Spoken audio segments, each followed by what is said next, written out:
झारखंड में इस बार 2 चरणों में वोटिंग हो रही है। पहले चरण में 13 नवंबर को 43 सीटों पर और दूसरे चरण में 20 नवंबर को 38 सीटों पर।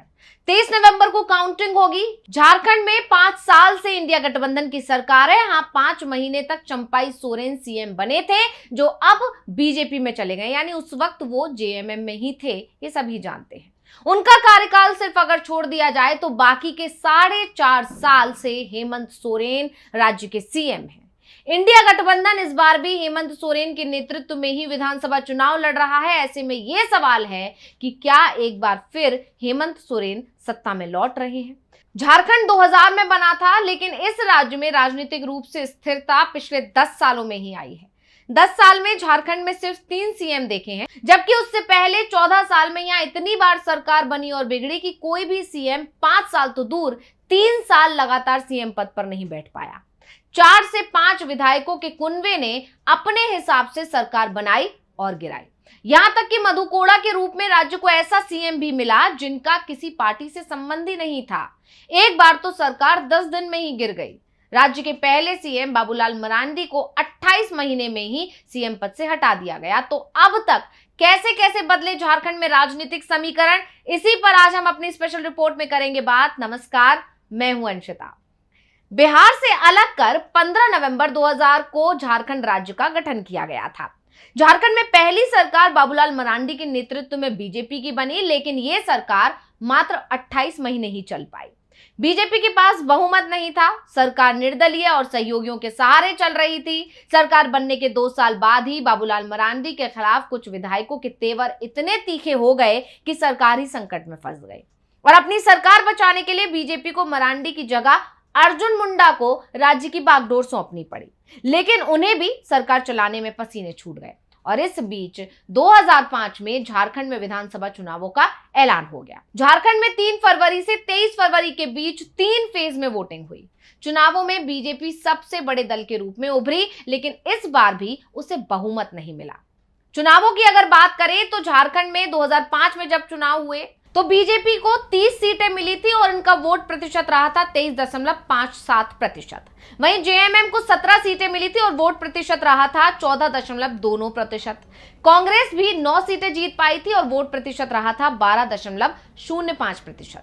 आरजेडी 7 सीटें जीती थी और इसका वोट प्रतिशत रहा था 8.48%। जेडीयू के खाते में आई थी 6 सीटें और वोट प्रतिशत रहा था 4.00%। और अन्य के खाते में गई थी 12 सीटें और वोट प्रतिशत रहा था 37.61%। तो 2005 में जनादेश किसी के पक्ष में नहीं था, लेकिन सबसे बड़ा गठबंधन एनडीए और सबसे बड़ी पार्टी बीजेपी ही बनी थी। लेकिन उस समय झारखंड के राज्यपाल सैयद सिप्ते रजी ने जेएमएम के शिबू सोरेन को सरकार बनाने का न्योता दे दिया।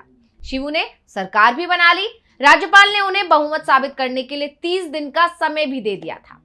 राज्यपाल के फैसले के खिलाफ बीजेपी ने राष्ट्रपति भवन में अपने समर्थन में 43 विधायकों की परेड करा दी थी और दावा किया था कि राज्यपाल का फैसला गैर संवैधानिक है। मामला सुप्रीम कोर्ट भी पहुंच गया।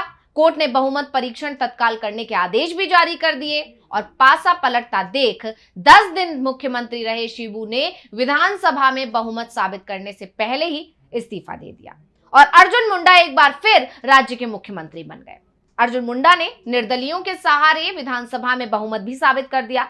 इन निर्दलीय विधायकों में एक नाम था मधु कोड़ा का और 1.5 साल बाद ही मधु कोड़ा ने अर्जुन मुंडा की सरकार गिरा दी और इसके बाद कांग्रेस, आरजेडी और जेएमएम की मदद से खुद सीएम भी बन गए।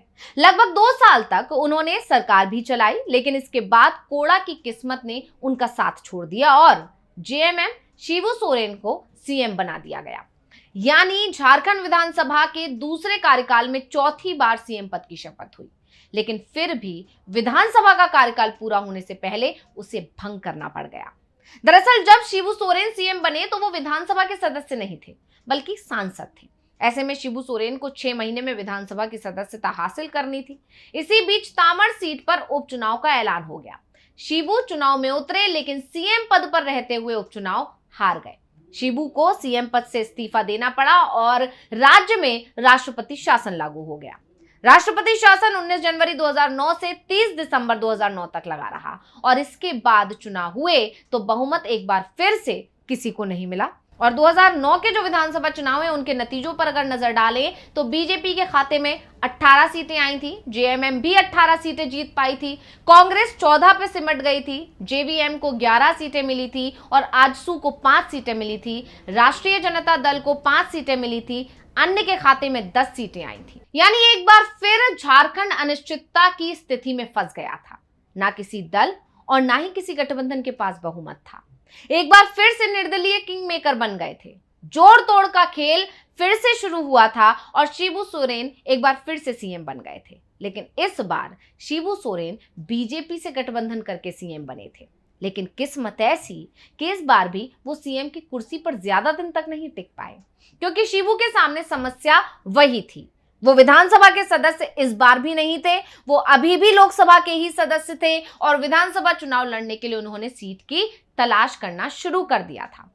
इस समय केंद्र में कांग्रेस नेता मनमोहन सिंह के नेतृत्व में यूपीए की सरकार चल रही थी। सरकार ने लोकसभा में एक विधेयक पेश किया था। बीजेपी की तरफ से विधेयक का विरोध किया गया, वोटिंग की मांग हुई। शिबू सोरेन ने बीजेपी के खिलाफ जाकर मनमोहन सरकार के समर्थन में वोट दे दिया और इससे नाराज बीजेपी ने झारखंड की जेएमएम सरकार से समर्थन वापस ले लिया था। शिबू सोरेन को इस्तीफा देना पड़ा। 1 जून 2010 को राज्य में फिर से राष्ट्रपति शासन लागू हो गया, लेकिन जल्दी ही बीजेपी जेएमएम फिर साथ आए। लेकिन महीने बाद दोनों पार्टियों में 28 महीने सरकार चलाने का नया समझौता हुआ और बीजेपी के अर्जुन मुंडा तीसरी बार राज्य के सीएम बने।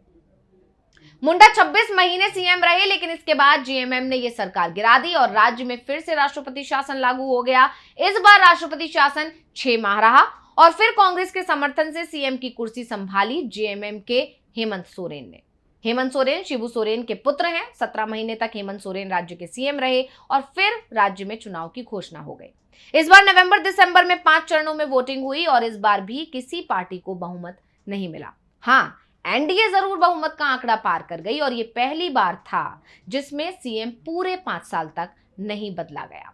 तो झारखंड विधानसभा चुनाव के परिणाम अगर देखें 2014 के, तो आपको बता दें कि बीजेपी के खाते में उस बार 25 सीटें आई थी। वोट प्रतिशत 31.3% रहा था।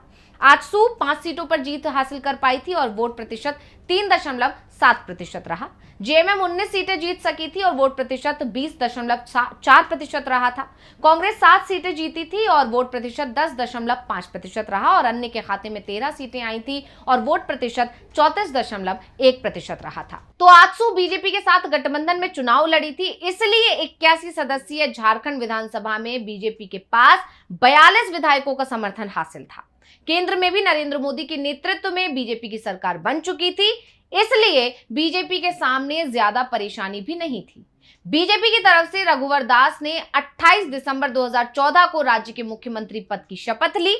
5 साल तक वो सीएम रहे। इसके बाद 2019 में झारखंड में 5वीं विधानसभा के चुनाव का ऐलान हुआ और इस बार बीजेपी के मुकाबले के लिए कांग्रेस, जेएमएम और आरजेडी ने पहली बार मिलकर महागठबंधन बनाया और विधानसभा चुनाव एक साथ मिलकर लड़ा, जबकि बीजेपी और आजसू का गठबंधन टूट गया था। महागठबंधन को एक साथ चुनाव लड़ने का फायदा मिला। 2019 के झारखंड विधानसभा चुनाव के अब परिणाम पर नजर डालें। बीजेपी के खाते में 25 सीटें आई थी और वोट प्रतिशत 33.37% रहा था। इसी तरह जेएमएम के खाते में 30 सीट आई थी और वोट प्रतिशत 18.72% रहा था, जो इस बार बीजेपी से ज्यादा सीट्स आई थी।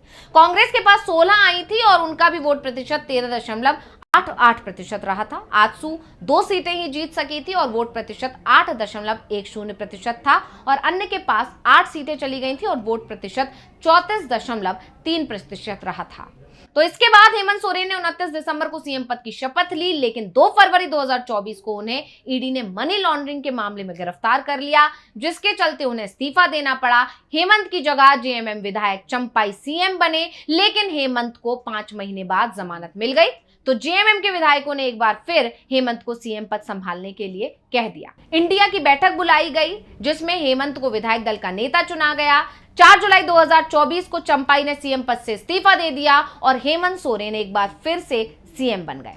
और अब नजरें हैं 23 नवंबर पर कि इस बार झारखंड की जनता किसे सीएम पद सौंपती है। तो ये जानकारी, ये रिपोर्ट आपको कैसी लगी, हमें कमेंट करके अपनी राय जरूर दीजिएगा। इसी के साथ मुझे दीजिए इजाजत। देखते रहिए डीवी लाइव। नमस्कार।